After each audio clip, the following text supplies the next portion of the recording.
what the hell is going on? What's really going on? We said, what the hell happened? You don't have to know what the hell is on it. They see what's going on. I don't know what's going on. What is going on? We must find out what is going on.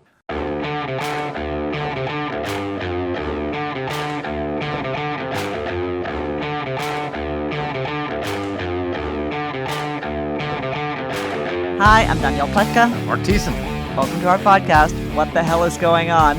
Okay, you all know what the hell is going on because this is all we're going to be talking about on this podcast.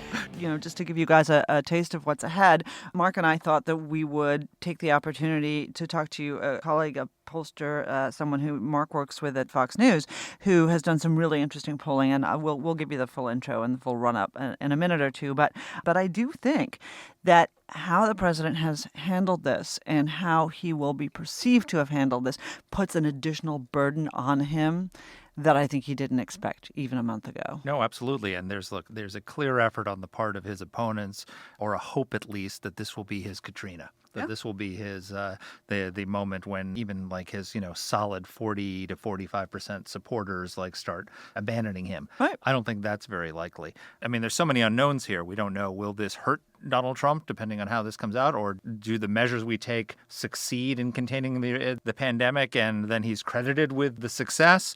And also an issue, because we love to talk about foreign policy, is what role China will play in the coming election. Because one, will China be a factor now? Because this virus did come from China. I know on Twitter we're told that that's racist and you're not allowed to call it the Wuhan virus. That's because such garbage. I know it is, but I mean, that's the ridiculous Twitter conversation that's happening now. People don't have enough things to do in their lives. But the reality is, we've discussed this on several podcasts now, Chinese totalitarianism is a public health threat to America. What happened in Wuhan has now reached every city in America, and we are all sitting in our homes. We will soon be, after this podcast is over, because this is our last day with access to the studio, we're all sitting in our homes, and our kids are home from school, and businesses shutting down, people are being furloughed and laid off, restaurants closing, because of something that happened in Wuhan.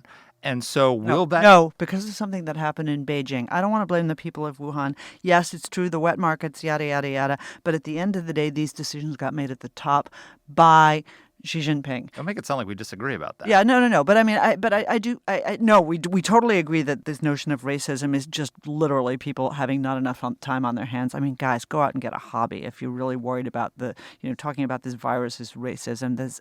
I'm speechless. Find another name for Ebola and Zika and all the other viruses. Yeah. But Trump has been He's been good on this. He's been good on the China vector. He's been good on the China nexus. So has he been vindicated, and will he have been vindicated as saying that China's behavior is a threat to us? Will it hurt him politically? I don't think it's going to hurt him. I think it's just much more a question of what have you done for me lately. The problem with the 24-hour news cycle for us is not that people will have forgotten that he was one of the first to say that we need to stop traffic from China, which he was, and he has been completely vindicated in that. The problem is that there will have been so much water under the bridge by that point. There will have been so many stock disasters. There will be so many employment disasters that people will be focused on what it is he's going to do next. And of course, when you are the incumbent, you have all the responsibility. It's awesome. You and I used to talk about this when we were in government. It's great being in the minority because it's power without responsibility.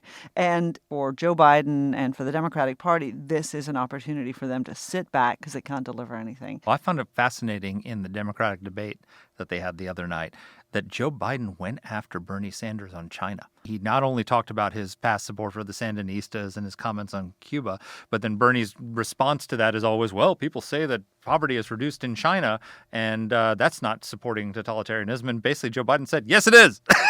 And you got to stop saying nice things about China. Yeah. So it's fascinating how we've all become China hawks across the political spectrum. Well, and not a moment too soon, because the threat that China represents to its own people and to us is very real. Although on our last podcast, Derek Scissors said Joe Biden's record when he was vice president was decidedly not hawkish on China. So we're all going to have an opportunity to go back and look at that, and I'm really looking forward to this. But at the end of the day, this is Donald Trump's game. It is Donald Trump's game to play, and he's going to get criticized. No doubt. But I mean, this is going to obviously depend on how the handling of the virus plays out, how the economic impact plays out. Derek, on the other night, he basically predicted this is going to be a V-shaped recession, very rapid decline and very rapid recovery once we're no longer locked in our houses and economic activity starts, because all the fundamentals of the economy are good. Productivity is high, unemployment is historically low, and so we should recover quickly once we've got a handle on the virus. That's a big if. But if it does, we could see a situation where the economy is booming again by the fall, and Donald Trump is taking credit for having handled the biggest crisis of his presidency. We have no idea what the next day is going to come, almost literally. So. We don't even know where we're going to record our next podcast. Exactly. That's how fluid the situation is. It's very fluid. But luckily, we have someone to help navigate these fluid waters with us. Very nicely done. Thank you. I thought that was a pretty elegant transition myself. Wow. Kristen Soltis Sanderson is just terrific. I'm sure you guys have seen her on Fox News, where she is a very thoughtful and balanced, fair and balanced almost, you could say, voice on political polling. She's a pollster in her own right. She is the founder of something called Echelon Insights with Patrick Ruffini. They do really, really interesting work on a whole variety of issues and demographics. She really started as an expert on the youth vote, which I think is something that we're all recognizing is going to be hugely important in 2020. And in 2015, she published something, perfect name, called The Selfie Vote, where millennials are leading America and how Republicans can keep up. God help us. Cue old people laughing. Get off my lawn. Yeah, I sound like Joe Biden and Bernie Sanders. I'm sorry. All right. Have a listen. I think you'll all enjoy this. Kristen, welcome to the podcast. Oh, thank you for having me. Well, so you're sitting there at home. The technology they have now for allowing remote podcasting is great. So I'm sure you guys will continue to have excellent shows moving forward. Absolutely. Well, look, this is not only going to affect our podcast, so that is the most important thing in the world, but it's actually going to affect the 2020 elections. We'd like to explore with you a little bit how you think this coronavirus is going to impact the campaign, both in the short term and the long term. What are your thoughts? So I think it is likely to have much more of an impact than any of the news stories we've experienced over the last 3 years that have been billed as, this is a bombshell, this changes everything, won't this be the thing that determines the election? We've had a pretty turbulent couple of years, whether it is regarding foreign policy in the Middle East. It was not very long ago that we thought, oh my gosh, are we going to be at war with Iran by next week? There was impeachment, there was the Mueller report, that there have constantly been these stories that have been, oh no, is this going to be the thing that is the big issue that determines everything? And the president's job approval through all of this has stayed pretty stable, that voters for the most part have tuned out things that are not directly affecting their lives. Even if they are big and scary and monumental, they are just trying to keep their heads down and get on with their day. The difference with this story is putting your head down and getting on with your day is exactly what you're not supposed to do. That you are supposed to be keeping yourself in your home, that there are going to be massive disruptions to people's daily lives, that it's going to hit them in their pocketbooks. It is going to change the way people's lives are being experienced, and for weeks, if not months at a time. And so when you have something that big, it has to affect your view of leadership and of politics. Do you have any thoughts about which way it cuts? So, I mean, for example, President Trump tends to, let's say gently, exaggerate a lot and say things, he's a New Yorker, everything's the greatest, the biggest, and all the rest of it. And people sort of have baked that into their calculations. Okay, that's Trump again, that's fine. That's just how he is, whether you like it or don't like it. But now, like in a crisis like this, people are looking to the president and the government for very accurate information, and that's been a problem. Is that characteristic of Trump going to be a problem for him as a result of this crisis? So possibly. And I think the big challenge he was facing, even before the coronavirus issue became so present and so dramatically upended American life, is that in 2016, if you had voters that did not really love either party, Trump benefited from being an unknown, of being kind of a wild card, of being, if you're frustrated with things, he was definitely going to be a disruptor. He was definitely going to do things differently. And so you could see in a lot of the sort of research after the election that for folks that went to the polls and said that they didn't like both Hillary Clinton and Donald Trump tended to win out among those folks. This time around, I think as an incumbent, he already wouldn't be getting that kind of benefit of the doubt. Now, incumbent presidents tend to get reelected for a whole variety of reasons. That's just how we tend to do it. We tend to reelect them. If Joe Biden is able to present himself as a force that he wants to be stabilizing, that those are the sorts of things that suddenly people are valuing. That if, unlike 4 years ago, where people really wanted a disruptor who was going to shake things up, and instead people are looking for stability, comfort, etc., particularly as we saw in the midterms, suburban voters really shifting from Republicans to Democrats, suburban moms who are now having to figure out what to do with their kids because their kids' schools have closed and their whole life is being upended, and they're looking to our federal government for answers and clarity, and instead they're getting confusion and angry tweets. That's not what they're looking for. And I think that is potentially problematic. Now, if we get through this and in the end everybody goes, you know what, even if our response wasn't perfect, we made it through, Trump handled this crisis well, that could be a real boost to him. It could make him seem like he is this stabilizing force. And given all things being equal, why don't we just stick with the guy we know rather than change to the guy that would be a change? So I pulled up the RCP numbers. There hasn't been a ton of polling, although, no better time to do polling than now because everybody's trapped by their phone. But but the most recent was NBC Wall Street Journal. So I think what you say is really interesting in the sense that when you want a security blanket, Donald Trump is not a security blanket. Donald Trump feels like, you're running out into the Arctic with a bikini on. And not to put that really unpleasant image in everybody's head, but so the latest was an NBC WSJ Wall Street Journal poll from between March 11th and 13th. Interestingly, his numbers were still pretty high then. He was at 46 approval, 51 disapprove. And that's actually tighter than the average.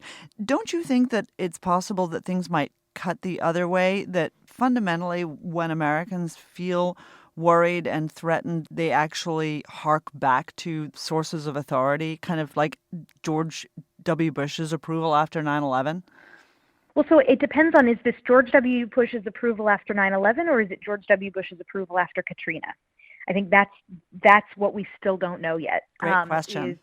In contrast to Donald Trump, whose job approval has sat at about 40 to 45% and has barely budged from the moment he took the oath of office, George W. Bush's soared after 9/11, and then by the time you got toward the end of his presidency, it cratered down into the 30s.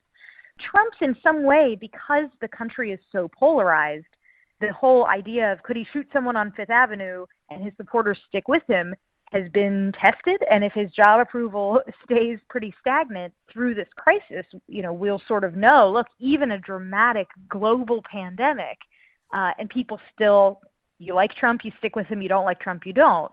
But I think this, if anything had the potential to really shake up his numbers, it would have to be something this dramatic, because thus far, throughout all of the ups and downs of impeachment and Iran and Syria and everything, his numbers barely budged. This could be the thing that makes people think differently about this president. So how does losing the rallies affect him? Oh, interesting question. So I think losing the rallies will probably, I would assume it will affect him personally in that he thrives off of them. Love the rallies so much. He thrives off of them.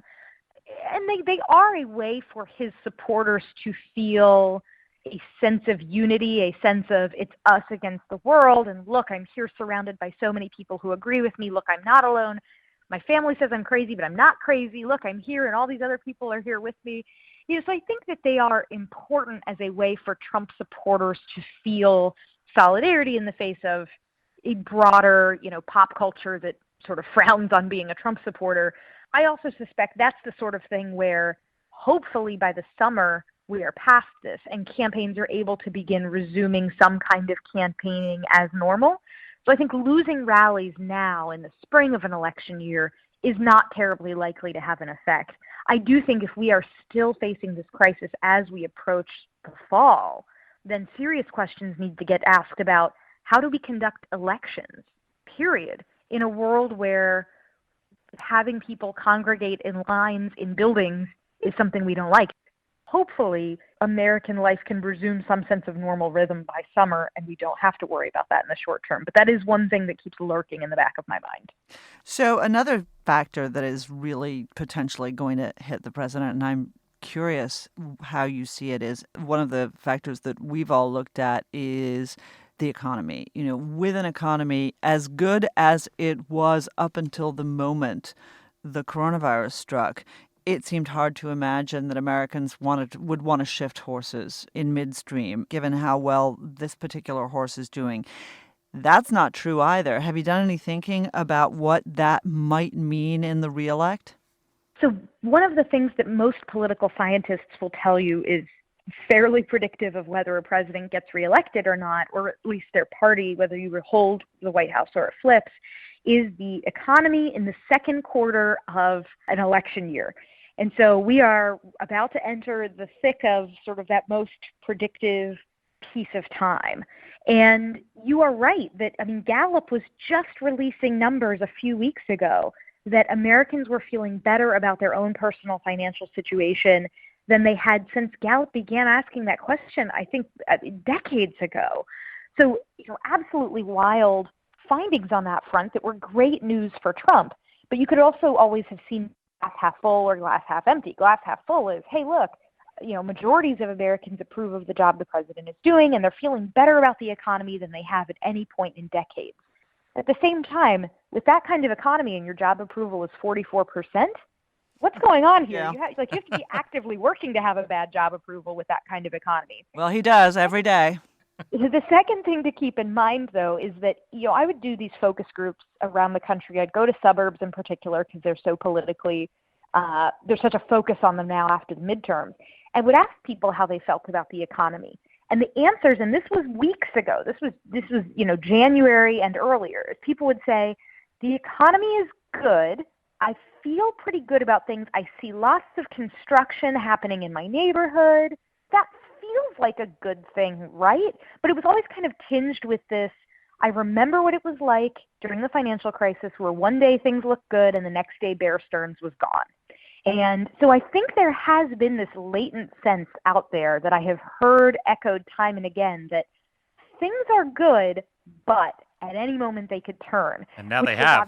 So I think even though voters had been telling pollsters like me, I think the economy is good in the present moment, there had still been in that worry of fragility and that this could all go away at any moment, like priced into people's beliefs, which may be why, even though people were giving Trump high marks for the economy in the present, they were unwilling to reward him with support for the future. Well, it's interesting because the question is also, if we go into a recession, what kind of a recession is it? 'Cause we had Derek Scissors on, who's one of our economists and China experts here the other day, and he said that it's probably going to be a V-shaped recession, which means it's going to be very rapid decline and precipitous decline and then rapid and big uptick because the fundamentals of the economy are good. It's just that all the economic activity is stopping because of the self-quarantining.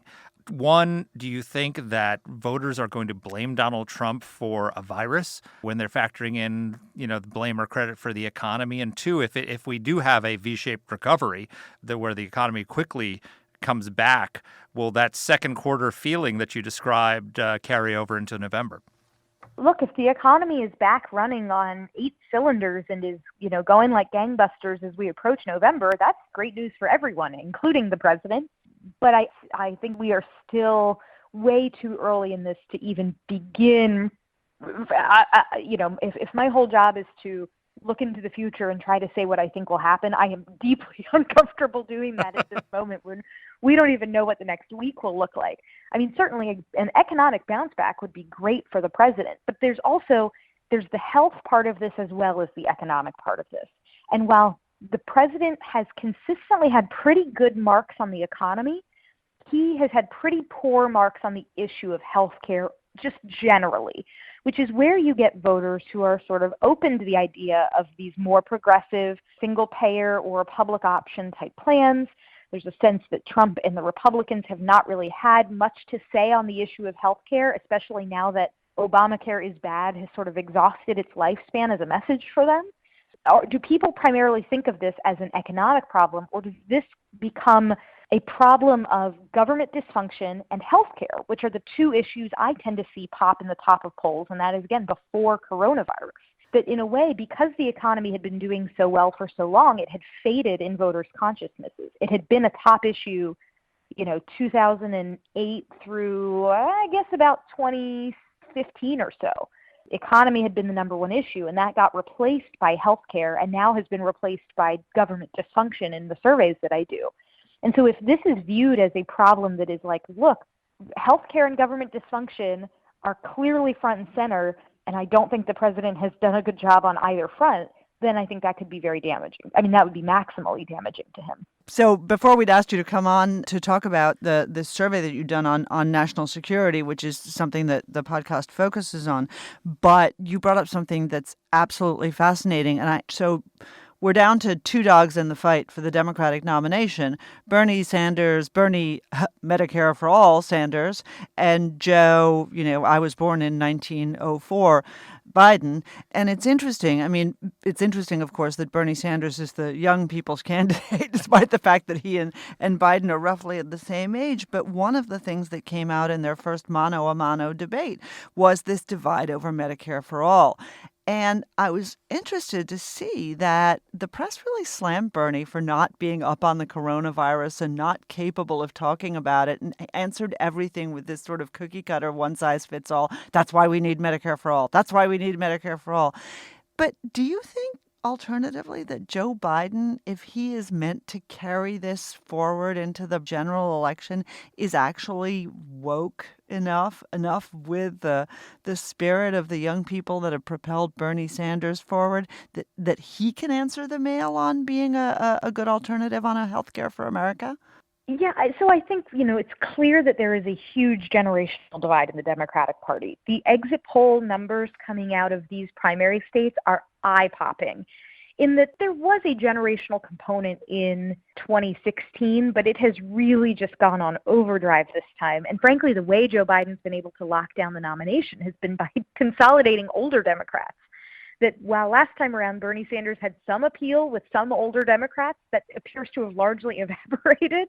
So the generational divide there is very stark. And I've always thought that that's a risk, because something for Joe Biden, because for Hillary Clinton, she did not do significantly better among young voters versus Donald Trump than, Barack Obama did against Mitt Romney. Arguably, if Donald Trump is supposed to be such an anathema to young voters, and yet Hillary Clinton couldn't win a larger share of them against Donald Trump, was she just not that appealing to them? And then does Joe Biden have the same problem? But I think a core difference this time around will be, one, even though in the Democratic primary, young voters are not surging to turn out, in the midterm elections, young voters did surge to turn out. We know that midterm election participation was way up across all age groups, comparing 2014 to 2018. It was just a more exciting midterm for a lot of people. But the increase in voter turnout by age cohort was dramatically higher among millennials, even compared to other age groups. And once you become somebody who votes in midterms, you're definitely the kind of person who votes in presidential elections. So I think you are likely to see a lot of young people participating in the general election. And even if they aren't their heart set on fire in love with Joe Biden, the good thing that Joe Biden has working for him is Donald Trump is very motivational. Very motivational to those who love him and very motivational to those who don't. So he does not need to inspire passion in and of himself, because he has an opponent that will inspire a lot of passion for him.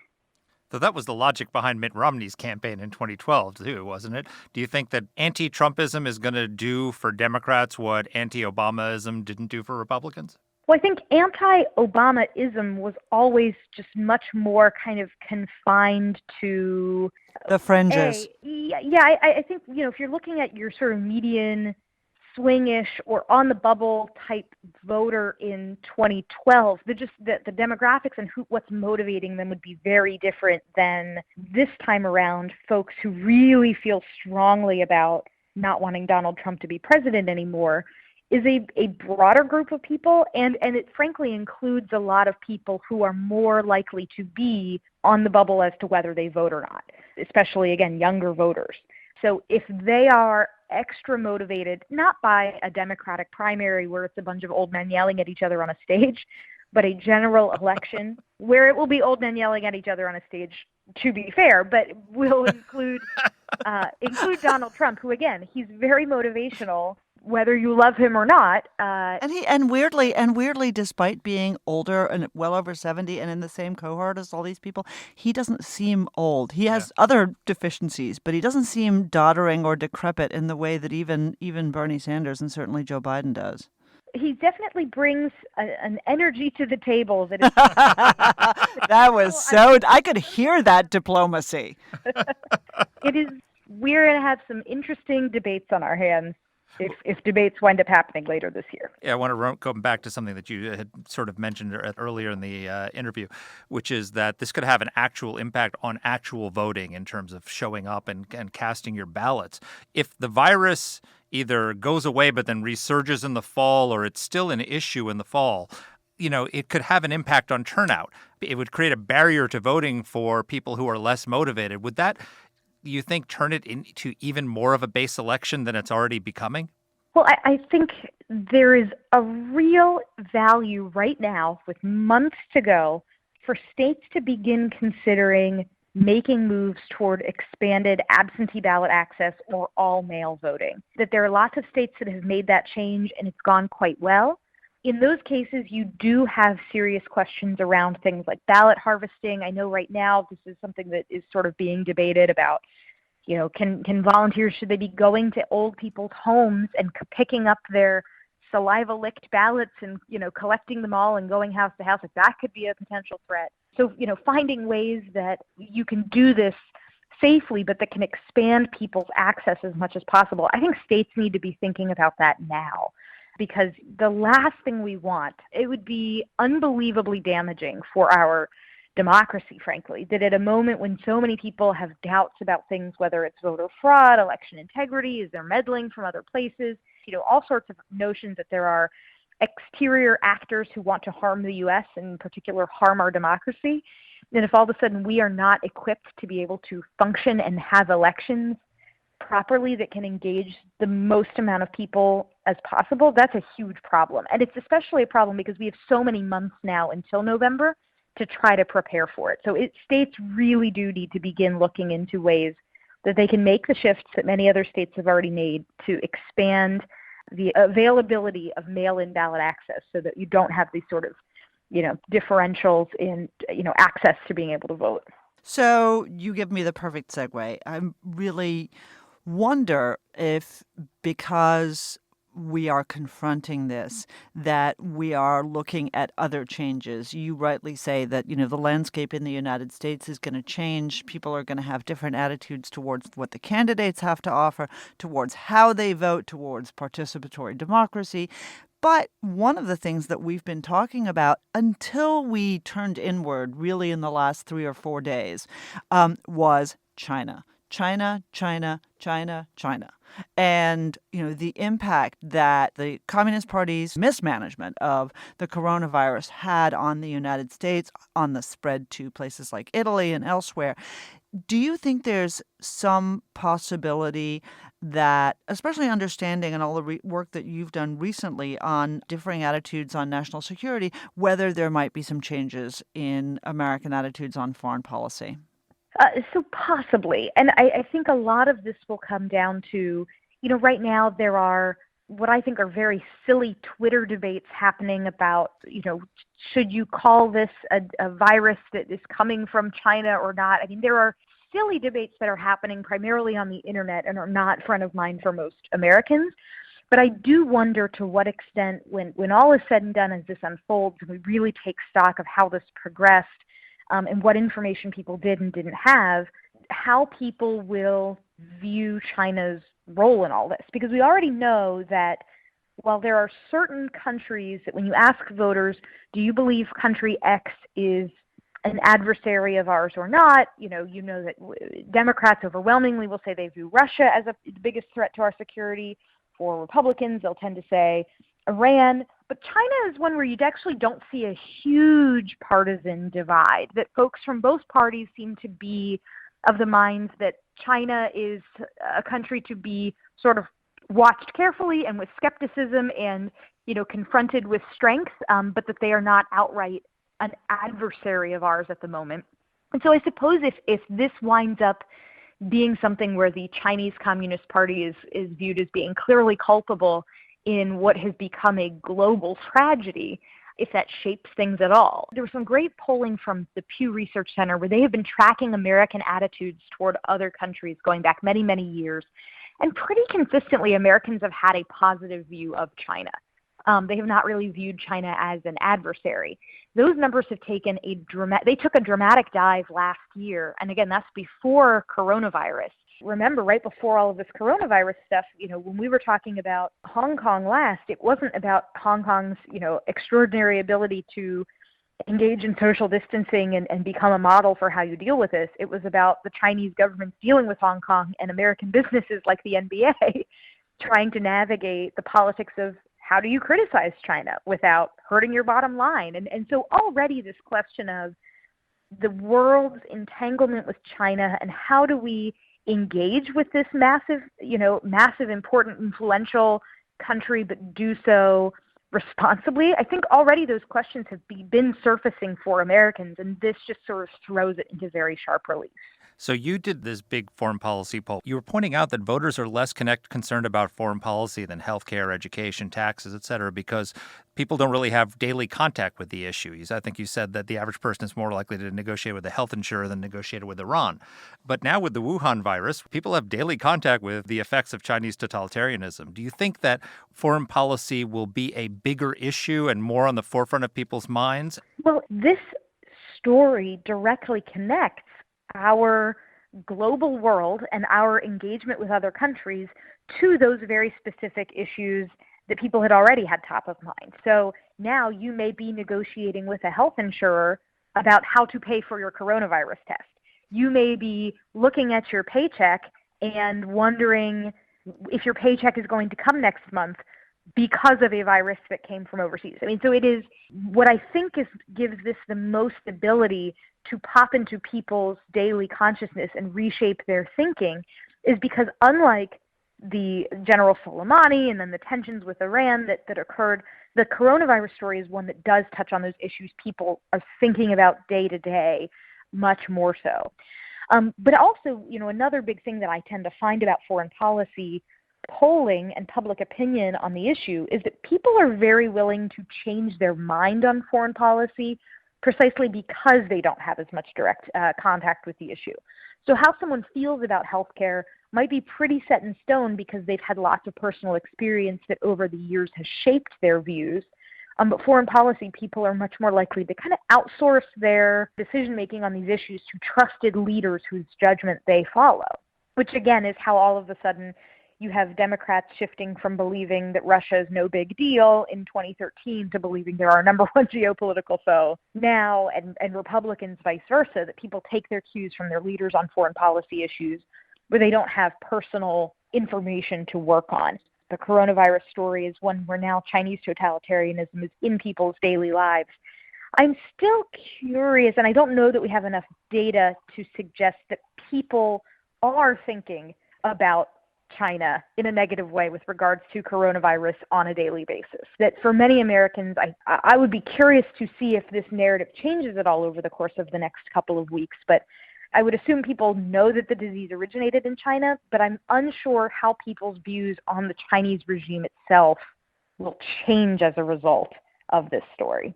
Right. And the problem with national security is that it has become like everything else, which is that it is viewed through a partisan prism. Your polling numbers, there was more consensus on China between Democrats and Republicans, but it was still viewed lower down than Iran and Russia and North Korea in the case of Democrats. And so, we'll have to see. The one thing I think that does give you reason to think that this could have some legs is that it furthers a narrative that had already been gaining steam. As you rightly noted, the Pew report showed there's really been a sea change in attitudes towards China. It's been so much in the news because of trade, because of economic issues, because of political issues.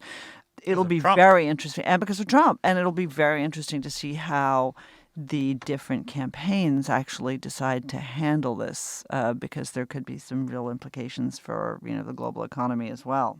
Absolutely. And I think, it can be easy to think about these issues in separate buckets. You have your healthcare issue over here, you have your economic issue over here, you have your foreign policy issue over here, that these things are all so tightly tied up in one another these days that we do need to think about them as much more linked than I think prior to this week many people had thought of them as being. So exit question. I mean, what was the most surprising thing you found in your polling on foreign policy?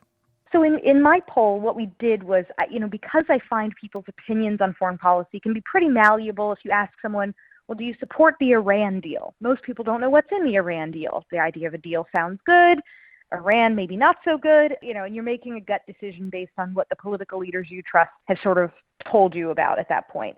So I tend to be skeptical of a lot of foreign policy polling. What I wanted to do then was ask people questions just about their gut instinct on when is it good for America to work with other countries versus going it alone? And then when should America be comfortable using military strength versus just relying on sort of, more soft power type tools? And so in the survey, I'd ask 9 questions about military strength in different situations where, should we or should we not, do things like participate in UN peacekeeping missions, increase the size of our military, use military force to preempt genocide or human rights violations, those sorts of things. And then on the international cooperation questions, things like, should we be promoting American values abroad? Should we be trying to collaborate with other countries to tackle global issues like the environment? Essentially, how much should we be looking to the rest of the world and trying to engage versus looking inward and focusing mostly on ourselves? And what we found in the survey was that Democrats, by and large, they all believe we should be looking outward. There are very few Democrats who say, you know what, let's focus home first. Let's not worry about what's going on overseas. But you do have a dramatic difference about how much comfort they have with military strength. You have real kind of hawks versus doves in the Democratic Party, but everybody's pretty internationalist.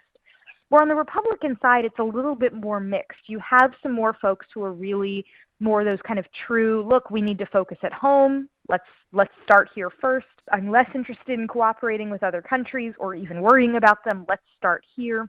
But you also have folks who I guess are more hawkish but less interested in international cooperation. So you don't really find a lot of that among Democrats. Among Democrats who want to use the military more, they want to do so with our allies. They want to be, it's not just, oh, let's use the military for our own purposes.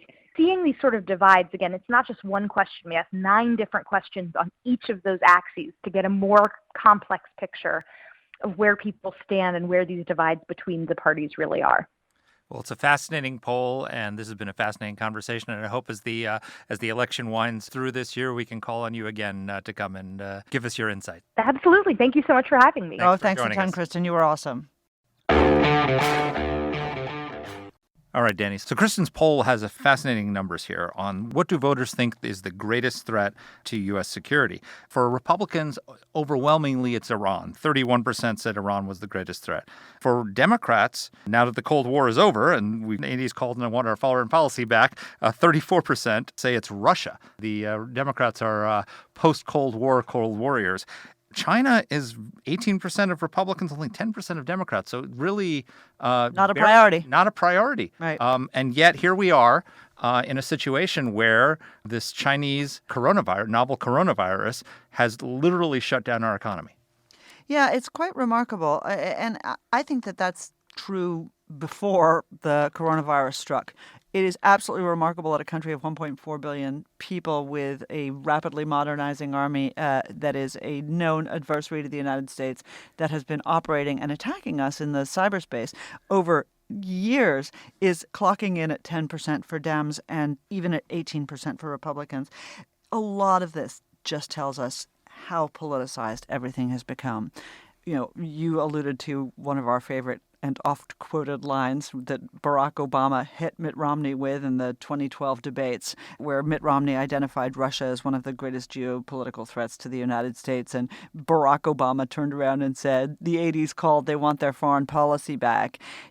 Just to remind us that we didn't really didn't really love Barack Obama's foreign policy either, but that's the contempt that they had for the challenge that Russia represented. Now, of course, Russia, the 30 million people that Stalin killed, whatever. The gulags. The gulag, the captive nations, the threat to, the threat to Europe, whatever. And hacking the DNC emails. Now they've crossed a line. Yeah, but it was completely ridiculous. And the funny thing is this mania has affected everybody. So, 20% overall think that Russia is a threat. 6% of the GOP, which is also stupid. Oh my can I gosh. just say? Yeah. I mean, what's wrong with people? How can 6% of Republican voters not recognize that an authoritarian and increasingly totalitarian regime in Russia poses a serious threat to us and to our allies? Well, because I think what Kristen was pointing out is the fact that people's views on foreign policy are less well-formed than their views on tax policy or health care or other things because they're not dealing with it every day.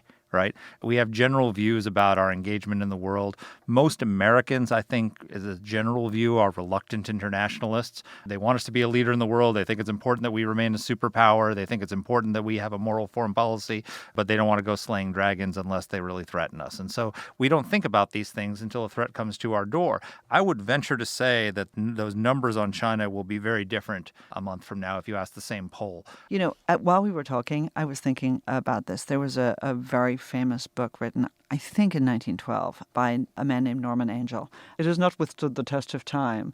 But in it, he wrote, borders were dissolving and trade was growing and that interaction between peoples was so important and had grown so much that we would never face another world war or another war at all. And of course, 2 years later, we had World War I and and then not long thereafter, World War II. And Winston Churchill famously quoted that in the World Crisis right before World War I and said, "War," he wrote, "is too foolish, too fantastic to be thought of in the 20th century. Civilization has climbed above such perils. The interdependence of nations in trade and traffic, the sense of law, the Hague Convention, liberal principles, high finance, common sense have rendered such nightmares impossible." And then Churchill asked, "Are you quite sure? It would be a pity to be wrong."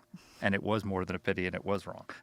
Yeah. Well, and, unfortunately, we are looking right now at the kind of assumptions that were made then, Yep. which is that this can't happen. Yep. The world can never go in that direction. We've gone too far. We've come too far. The globalized world, borders, whatever it is.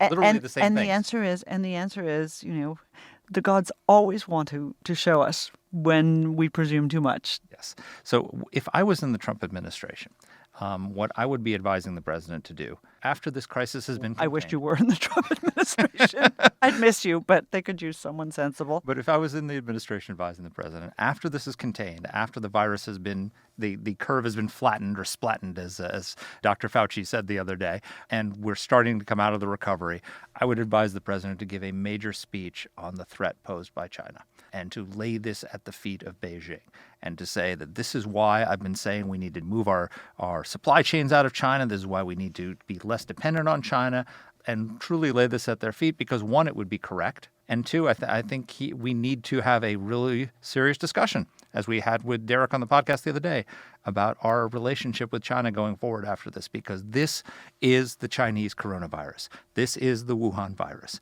It came here. It's shutting down our economy. And once we get a handle on this thing, we need to do something about it to make sure it doesn't happen again. Okay, and for those of you who are worried about China might retaliate against Mark Thiessen, They've already got my security clearance forms and every just secret remember, about me. self-distancing is the right choice. Hey, guys, thank you so much for listening. This has really been an interesting series of conversations. We're going to do our best to keep up with the podcast. We are. Suggestions, ideas, reviews, rating, and lots of love. Always welcome. Haters must go away. We might have to call it in, but that's what Danny does every day. Mark never calls in being a jerk. Bye, guys. Bye. Stay safe. And our team here at AEI is Alexa Santry, Matt Weinset, Jen Moretta, and Macy Heath. Let us know what topics you'd like us to cover. You can get in touch with the show by emailing us at whatthehell@aei.org. Or you can reach us on Twitter. I'm at @dpletka. And I'm at Mark Thiessen. That's Mark with a C. Please rate and review the podcast. If you like the show, please subscribe, share it, comment on Apple Podcasts, or wherever you're listening to this. Thanks for listening.